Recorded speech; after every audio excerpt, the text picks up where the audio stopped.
और दावा के जगह पर, विज्ञान के जगह पर वो किसी भगवान के सामने खड़ा कर देते हैं कि गोबर लगवाइए, ये करवाइए। बताइए, देश का वो हालात है कि एक एक चीज़ गोबर, गौमूत्र ये सब पिलाते हैं। ये निडर नेता नहीं है, ये अपने घर में चिल्लाते हैं और मीडिया इनके दिखा देते हैं। बाहर तो निकल कर जनता के बीच में आए और बोल के दिखाएं। वहीं जो बोलते हैं कि ये देश संविधान से नहीं चलेगा, एक बार तो बोल के दिखाएं। मोदी छोड़ के दूसरा कोई आएगा, लेकिन मोदी हटेगा, मोदी हटेगा तभी देश बचेगा, नहीं तो देश बिल्कुल डूब चुका है। गौ मांस को कटवाने वाले उनका विरोध करते हैं, एक तरफ से वहाँ से चंदा लेके आते हैं। और ठेकेदारी प्रथा के अंदर काम करने वाली हमारी बहनें, हमारी माताएं, जिनके साथ बहुत बड़ा दुर्व्यवहार होता है, यौन शोषण तक होता है। बड़े बड़े पूंजीपतियों के लिए काम किया उन्होंने, सीधा सीधा गरीबों की सरकार है मोदी सरकार। मैम, गरीब तो और गरीब हो गया और अमीर और ज़्यादा अमीर हो गए हैं। मंगलसूत्र बचा रहे हैं महिलाओं के, बहनों के। वो डिसाइड करेंगे, हमारी बहनें जो है वो कपड़ा कैसे पहनेंगी, वो किस तरीके से पढ़ेंगी, किस तरीके से चलेंगी, ये मोदी जी डिसाइड करेंगे। हर व्यक्ति स्वतंत्र है खाने के लिए, पहनने के लिए, शिक्षा लेने के लिए। ये मोदी जी डिसाइड क्यों करेंगे? 140 करोड़ में से सिर्फ 80 करोड़ वालों को राशन दे रहे हो, बाकी 60 करोड़ कहाँ जाएंगे? नमस्कार, मैं ब्यूटी गिरी और आप देख रहे हैं नेशनल दस्तक। आज अंतर्राष्ट्रीय मजदूर दिवस है और रामलीला मैदान में मजदूर इकट्ठा हुए हैं। नरेंद्र मोदी सरकार, जो केंद्र की सरकार है, उससे नीतियों के खिलाफ, उनकी नीतियों के खिलाफ प्रदर्शन कर रहे हैं। मजदूर विरोधी बता रहे हैं। जानने की कोशिश करेंगे क्यों ऐसा क्यों है। आप लोग नरेंद्र मोदी की सरकार को मजदूर विरोधी क्यों बता रहे हैं? इनकी नीतियाँ मजदूर विरोधी हैं। क्यों है?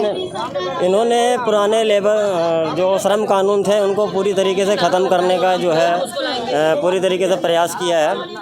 अभी किया नहीं है, लेकिन प्रयास जारी है इनका कि ये पूरी तरीके। नरेंद्र मोदी की अगर भाषण देखे सार्वजनिक मंच से जाके, वो जनता को संबोधित कर रहे हैं और कह रहे हैं कि मजदूरों के लिए, गरीबों के लिए बहुत काम किया है और मोदी सरकार गरीबों की सरकार है। इसीलिए लाल किले को बेच दिया गया, इसीलिए जो है एयरपोर्ट को बेच दिया गया, इसीलिए जो है रेलवे को बेचा गया। तो उसमें मजदूरों को क्या हित आपको नज़र आता है, आप बताइए। उससे ही है कारपोरेट जगत को, ठेकेदारी प्रथा को बढ़ावा मिलेगा। और ठेकेदारी प्रथा के अंदर काम करने वाली हमारी बहनें, हमारी माताएं, जिनके साथ बहुत बड़ा दुर्व्यवहार होता है, यौन शोषण तक होता है। और हमने उस चीज़ के बारे में विरोध भी किया, यहाँ तक कि उसके बावजूद भी पैसा मांगा जाता है, रिश्वत मांगी जाती है। मैं खुद पीड़ित हूँ इस चीज़ के बारे में, मैं भुक्तभोगी हूँ। मैं आपको शौचालय की बात करते हैं, वो घर दिलाने की, पक्का मकान की बात करते हैं। इन सारी महिलाओं के सम्मान में गैस सिलेंडर के दाम कर दिए, कम कर दिए। महिलाओं के सम्मान में जो कहा मोदी जी ने, आपने देख लिया होगा कि जंतर मंतर पर महिला पहलवानों के साथ कितना बड़ा सम्मान किया गया है। और ये मणिपुर में महिलाओं के साथ कितना सम्मान किया गया है, ये आपको दिखाई दिया होगा।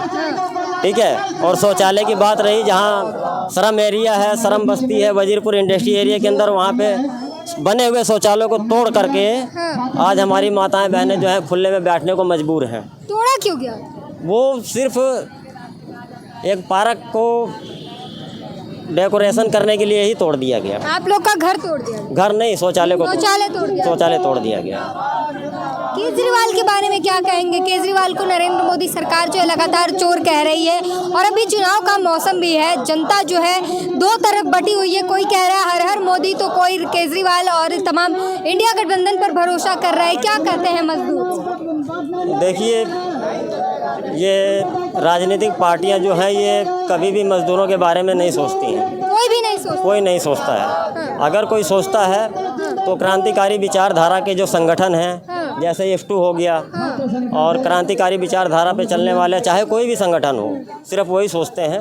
इनके अलावा ये राजनीतिक दल सिर्फ एक बारी सत्ता में आने के बाद ये सब भूल जाते हैं, इनको कुछ लेना देना नहीं होता है। तो भरोसा खत्म हो चुका है राजनीतिक। बिल्कुल बिल्कुल बिल्कुल बिल्कुल बिल्कुल जी, भरोसा खत्म हो गया। तो आप सुन सकते हैं, ये मजदूर हैं और बता रहे हैं कि किस तरीके से भरोसा खत्म हो गया है। सर, क्या कहेंगे, किसकी सरकार जो है किसकी सरकार अब की बार बनने जा रही है? नरेंद्र मोदी, इंडिया गठबंधन, क्या कुछ कहेंगे? मैम, जो काम करेगा उसको वोट देंगे हम लोग।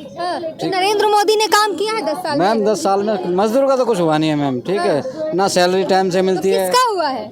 मजदूर का तो कुछ भी नहीं। मजदूर का होता तो हम लोग यहाँ नहीं खड़े होते मैम। ये तो देखो आप लोग, किसी के लिए तो काम किया होगा मोदी जी ने। किसके लिए किया? वो तो बड़े बड़े पूंजीपतियों के लिए काम किया उन्होंने, सीधा सीधा। गरीबों की सरकार है मोदी सरकार। मैम, गरीब तो और गरीब हो गया और अमीर और ज़्यादा अमीर हो गए हैं। हाँ जी बिल्कुल। कह रहे हैं ट्रेन की सुविधाएं दे रहे हैं, बुलेट ट्रेन आ रही है भारत में और तमाम चीज़ों पर बात कर रहे हैं मोदी जी तो। फिलहाल तो बुलेट ट्रेन आई नहीं है। हाँ। अगर आ भी जाएगी तो ये सड़कों पे पैदल चलने वाले क्या बुलेट ट्रेन में बैठ पाएंगे? कितना किराया होगा, इस चीज़ का अनुमान है आपको? एक मजदूर अगर पूरी महीने की तनख्वाह लगाएगा जब जाके वो बुलेट ट्रेन में बैठ पाएगा। लेकिन मोदी जी का लक्ष्य तो यही है कि हवाई चप्पल वाले को हवाई जहाज में बिठाना है। उनकी कथनी करनी में ही तो अंतर है। वो तो 15 लाख रुपए भी दे रहे थे। हाँ। आए नहीं क्या? अभी आपके खाते में आए हैं? आप बताएं। मेरे तो नहीं है। बस तो हमारे भी नहीं आए। किसी को भी नहीं है। नहीं, किसी को भी नहीं आए। हाँ। और ये जो करोड़ों करोड़ घर के वादे कर रहे हैं, क्या वो बने हैं लोगों को? अभी तक तो किसी को नहीं मिला है। किसी को नहीं मिला। किसी को नहीं मिला है। तो आपसे और भी लोग आपकी नॉलेज में कहीं मिला है किसी जगह तो हमें बता दीजिए। रामलला का पक्का मकान बना है। वो उनका तो पूरा संसार है। रामलला का तो पूरा संसार है कि पंडाल से मंदिर में सीमित करना कहाँ तक ये उचित है? आप बता दीजिए। कह रहे हैं तिरपाल और पंडाल से मकान में पहुंचा दिया उनको। जिनका पूरा संसार है, रामलला का पूरा वर्ल्ड है, उनको एक मंदिर में सीमित करने से क्या भला हो जाएगा हम लोगों का, ये बताइए। इतना बड़ा विवाद था, कितने सालों से चल रहा था, रामलला का फैसला आ गया, मंदिर बन गया। धर्म से आस्था से खिलवाड़ नहीं होने देंगे। नहीं, धर्म से तो खिलवाड़ नहीं होने देंगे, मोदी जी कह रहे हैं, लेकिन धर्म के नाम पे हमें लड़ाने का काम जरूर करते हैं। जनता को लड़ा रहे हैं। बिल्कुल क्या बात कर रहे हैं? बिल्कुल। अगर कल को आज हम लोग यहाँ बचपन से देखते चले आ रहे हैं, हिंदू मुसलमान सिख ईसाई सभी धर्म के लोग जो है यहाँ रहते चले आए हैं। और सभी लोग मजदूर वगैरह काम करते हैं। जहाँ काम करते हैं वहाँ पर भी इस तरह की भावना जो है मुसलमान भाईचारे का संदेश दे रहे हैं। वो भाईचारे का संदेश नहीं दे रहे हैं, सिर्फ वो वोट की राजनीति कर रहे हैं। इसके अलावा और कुछ नहीं कर रहे। मंगलसूत्र बचा रहे हैं महिलाओं के, बहनों के। वो डिसाइड करेंगे। हमारी बहनें जो है वो कपड़ा कैसे पहनेंगी, वो किस तरीके से पढ़ेंगी, किस तरीके से चलेंगी, ये मोदी जी डिसाइड करेंगे। आप अपने घर की गार्जियन हैं तो क्या आप नहीं डिसाइड कर पाओगे आप कैसे कपड़े पहनोगे, आप कैसे खाओगे? ये आप हर व्यक्ति स्वतंत्र है खाने के लिए, पहनने के लिए, शिक्षा लेने के लिए। ये मोदी जी डिसाइड क्यों करेंगे? मोदी जी डिसाइड कर रहे हैं कपड़े और सब कुछ। बिल्कुल कर रहे हैं। हाँ। अच्छा, इस वक्त देश में तमाम तरीके की मुद्दे चल रहे हैं। आपके लिए एक वोट डालने का क्या मुद्दा हो सकता है? क्योंकि भाजपा कह रही है कि वोट डालने जा रहे हैं, रामलला का मंदिर याद रखिएगा। आप क्या याद रखना चाहते हैं? किन मुद्दे पर वोट डालना चाहते हैं? मैं सिर्फ इतना कहना चाहता हूँ कि जब इस देश के अंदर मजदूर वर्ग के ऊपर, गरीब के ऊपर शोषण होगा, तब हर गली हर कूचे से सिर्फ इनकलाब की आवाज़ आएगी।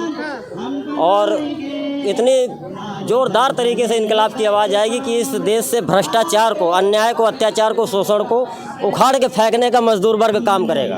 क्या लगता है, सरकार बदलेगी या सरकार रिपीट करेगी? सरकार मजदूरों के लिए कोई काम नहीं कर रही। मजदूर परेशान है, दुखी है। तो इस बार सरकार को बदलना चाहिए। बदलना चाहिए। बिल्कुल बदलना चाहिए, तभी मजदूरों के हक में कुछ नया काम हो सकता है। सरकार कह रही है, मोदी जी कह रहे हैं और पूरी टीम कह रही है कि अब की बार 400 पार। जुमले हैं, कहने को कुछ भी कोई कह सकता है। समय बताएगा, ये तो समय बताएगा। कह रहे 4 जून को 400 पार। इस बार जनता साइलेंट है, वोटर पूरी तरह से साइलेंट है और सरकार को बदलेगा। साइलेंट वोट से सरकार बदलेगी। बिल्कुल बदलेगा।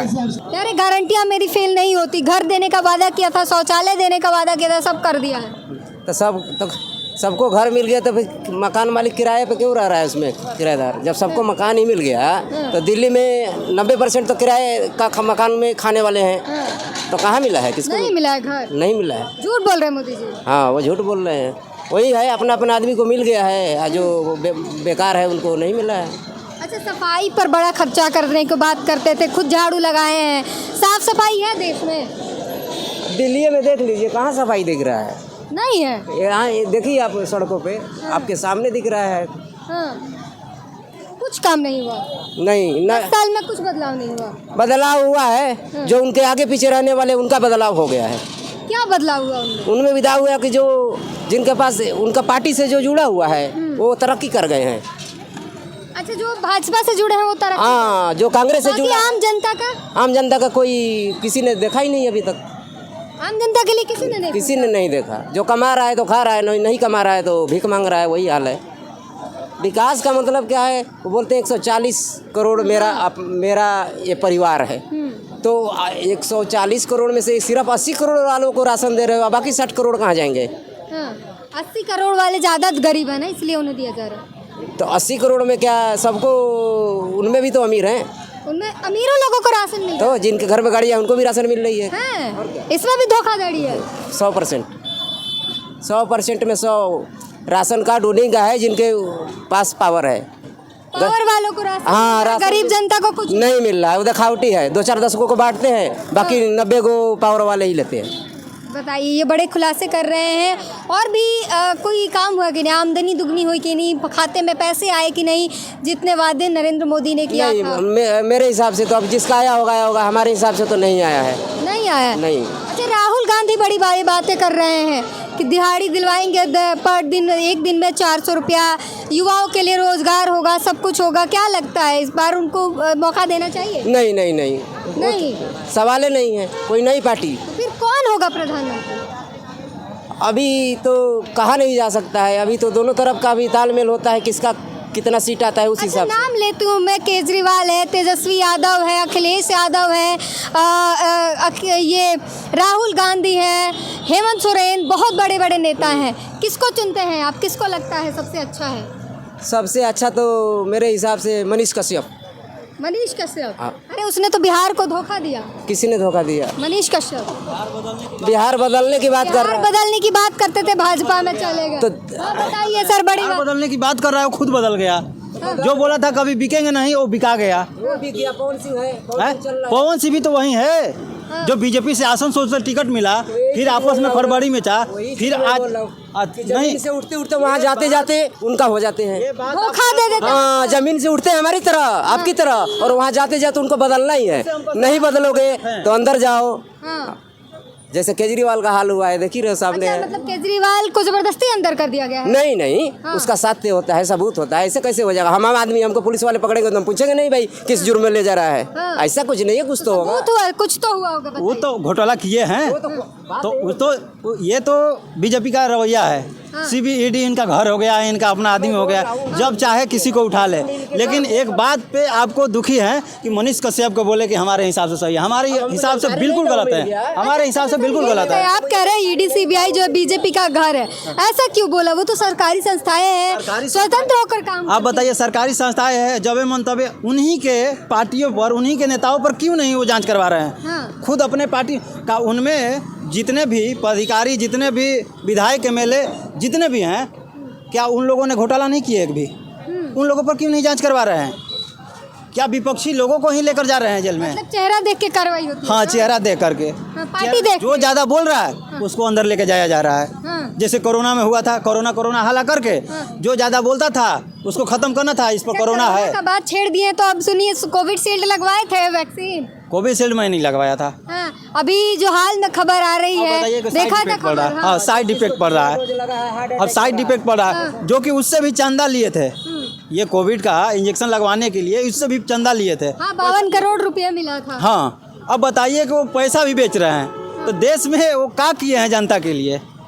एक दवा के लिए भी नहीं बना सकते थे, और दवा के जगह पर, विज्ञान के जगह पर वो किसी भगवान के सामने खड़ा कर देते कि गोबर लगवाइए, ये करवाइए। बताइए, देश का वो हालात है कि एक एक चीज़, गोबर गौमूत्र ये सब पिलाते हैं। अरे तो टीवी के एंकर भी तो कहते हैं कि मंदिर जाइएगा तो अस्पताल जाने की जरूरत नहीं पड़ेगी। टीवी का वही तो कर रहे हैं, मोदी क्या कर रहे हैं? देश बेच रहे हैं, राम और मंदिर मीडिया को खरीद रहे पूजा हैं। पाठ करेंगे, अस्पताल जाने की जरूरत नहीं पड़ेगी। तो खुद उनके बेटा भी जा रहे हैं, अमित शाह भी गए थे।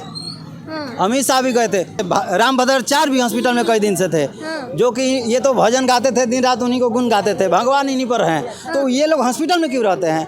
इनको मंदिर में जाना चाहिए, मंदिर में रहना चाहिए। ऐसा क्यों? एक तरह विज्ञान पर भरोसा नहीं, भगवान पर भरोसा, और एक तरफ विज्ञान पर भरोसा है, भगवान पर नहीं। ऐसा क्यों? जनता को मूर्ख बनाने के लिए। धर्म में कुछ नहीं है, धर्म के नाम पर लड़ाया जा रहा है। धर्म से खिलवाड़ नहीं होने देंगे। देखिए, योगी जी के क्या कहना है? ये योगी जी तो एक मुंह से बोले कि ये धर्म के नाम पर चलेगा, एक तरफ बोले कि ये संविधान से देश चलेगा। तो उनको डर है, ये धीरे धीरे हमारी बात का डर है। मोदी और योगी सबसे निडर नेता। ये निडर नेता नहीं है, ये अपने घर में चिल्लाते हैं और मीडिया इनके दिखा देते हैं। हाँ। बाहर तो निकल कर जनता के बीच में आए और बोल के दिखाएं। हाँ, क्या बोल के दिखाना है? वही जो बोलते हैं कि ये देश संविधान से नहीं चलेगा, एक बार तो बोल के दिखाएं। हाँ, क्या होगा उसके बाद? उसके बाद तो जनता जो करेगी तो जो करिए देगी हाल। उनको जो सिर पर बाल नहीं है जनता ना, 400 पार दे कहीं- रही है उनको। 400 पाल मिलता ना, 400 पार, तो उनके सिर पर बाल जरूर होता। समझे ना, उनके दोनों बाल लोग का क्या कनेक्शन? बाल का कनेक्शन ये है कि कहीं जनता के बीच गए हैं, वो एक एक बाल कबार चुके हैं। जनता एक एक बाल कबार चुके हैं, इसलिए एक बचा नहीं है।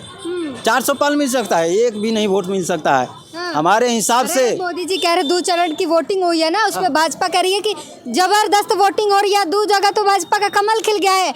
इंदौर में कांग्रेस का हाँ। प्रत्याशी वापस ले लिया नामांकन, उस पर जीत, वो दावा कर रहे हैं जीत का, और सूरत में तो जीत ही गया है ये भाजपा। गलत बात है। जब भाजपा जीतती तो चोरी नहीं करती। हाँ, दूसरी चोरी बात- कर रहे हैं। चोरी नहीं कर रहे कहाँ हैं, चोरी ये हो पकड़ा रहे हैं। चंडीगढ़ में पकड़ा है, सूरत में भी पकड़ा है, हाँ, जो कि एमसीडी चुनाव में पकड़ाए थे। लेकिन सूरत में तो भाजपा जीत गई है। भाजपा जीती। चुनाव खत्म होने से पहले वो कमल मानते खिल हैं गया। गुजरात अपना ही इलाका है, अपना इलाका में गुंडागर्दी कर दे वो चलेगा। आप कह रहे गुंडागर्दी? हाँ, गुंडागर्दी है। हाँ। ये गुंडागर्दी से तो है। एमसीडी में साइन सिग्नेचर करा दो, ये सीसीटीवी कैमरा ना होता तो पकड़ा नहीं पाते। हाँ, अतः ईवीएम से क्यों करा रहे हैं? जब चोरी घोटाला नहीं होता बैलेट पेपर से करा देते जो पहले था। ईवीएम से क्यों करा रहे हैं आप चुनाव? ज्यादा खर्चा होगा ईवीएम से, इसीलिए करा रहे हैं। आसान चुनाव होगा, बैलेट ज़्यादा खर्चा होगा। ये क्यों चाइना से तो माल लाकर यहाँ पर सेल करवा रहे हैं, दिखवा रहे हैं। हाँ, मैं कहीं इंडिया कहाँ बनवा रहे हैं? डिजिटल इंडिया कहाँ दिखाइए ना, कहाँ पर है? नहीं है। नहीं है, एक भी नहीं है। ये मोदी सरकार का ये झूठो रवैया है। ये धर्मों पर, ये रोजी रोजगार पर बात करनी चाहिए। ये ना कि हिंदू मुस्लिम के नाम पर लड़ाया जाए और इससे वोट इकट्ठा किया जाए। हमको नहीं लगता है हिंदू ना, मुस्लिम पर लड़वा रहे हैं। एकदम हिंदू मुस्लिम का। आज तो भाईचारे का संदेश देते हैं। भाईचारा कहाँ संदेश दिए हैं? भाईचारा कहाँ फैलाए हैं? आज भी देखिए ना, यहाँ पर उन लोगों का कुछ भी एक रैली हो, वहाँ पर मार झगड़ा, छोटे लोगों को अपमानित किया जाता है। हाँ, तो आज भी उन लोगों में भेदभाव है। हाँ, धर्म पर एक तरह से एक लोग बुलाते हैं कि धर्म में आइए, एक तरह से उनको अपमानित करते हैं। बताइए कहाँ है ये समानता का अधिकार? ये बाबा साहेब ने भारतीय संविधान बनाए थे। बाबा अगली उम्मीद किसको? अगर चुनाव का मौसम है अभी और जनता अपने अपने प्रतिनिधि चुन रहे हैं, एक तरफ 400 पार के दावे हैं, इंडिया गठबंधन दूसरी तरफ है, तमाम युवा नेता हैं प्रतिनिधित्व करने के लिए, किससे उम्मीद लग रही है? देखिए, उम्मीद ना हमारी पक्ष और विपक्ष है। हमारा उम्मीद यह है कि जो हमारी बात करेगा वही देश पर राज करेगा। कौन अभी बात कौन कर रहा है? मैनिफेस्टो किसकी अच्छी लग रही है? देखिए, अब मैनिफेस्टो जिस समय अच्छा लगेगा उस समय आपको दिखा जाएगा कि ये सरकार कौन चलाएगी केंद्र में। हम अभी तो चुनाव का मौसम है, अभी तो समय है चेंज, बदलाव लाने का। बदलाव तो आएगा, बदलाव आएगा। अब की बार केंद्र में बीजेपी नहीं रह पाएगी। कौन आएगा फिर? आएगा मोदी नहीं तो कौन? मोदी छोड़ के दूसरा कोई आएगा, लेकिन मोदी हटेगा। अच्छा। मोदी हटेगा तभी देश बचेगा, नहीं तो देश बिल्कुल डूब चुका है। अरे ये- तो मोदी से अच्छा कोई देश संभाल ही नहीं सकता ऐसे। संभाल नहीं सकते हैं। ये एक तरह से बोलते हैं कि ये गौ मास को कटवाने वाले उनका विरोध करते हैं। एक तरफ से वहाँ से चंदा लेके आते हैं इलेक्शन में। यहाँ से इलेक्ट्रॉनिक बोर्ड की तरफ से ये नहीं खुलता रिपोर्ट, तो उनका पता भी नहीं चलता कहाँ से कितना रुपये डोनेट करते हैं। बताइए, इलेक्शन के लिए ये ऐसे।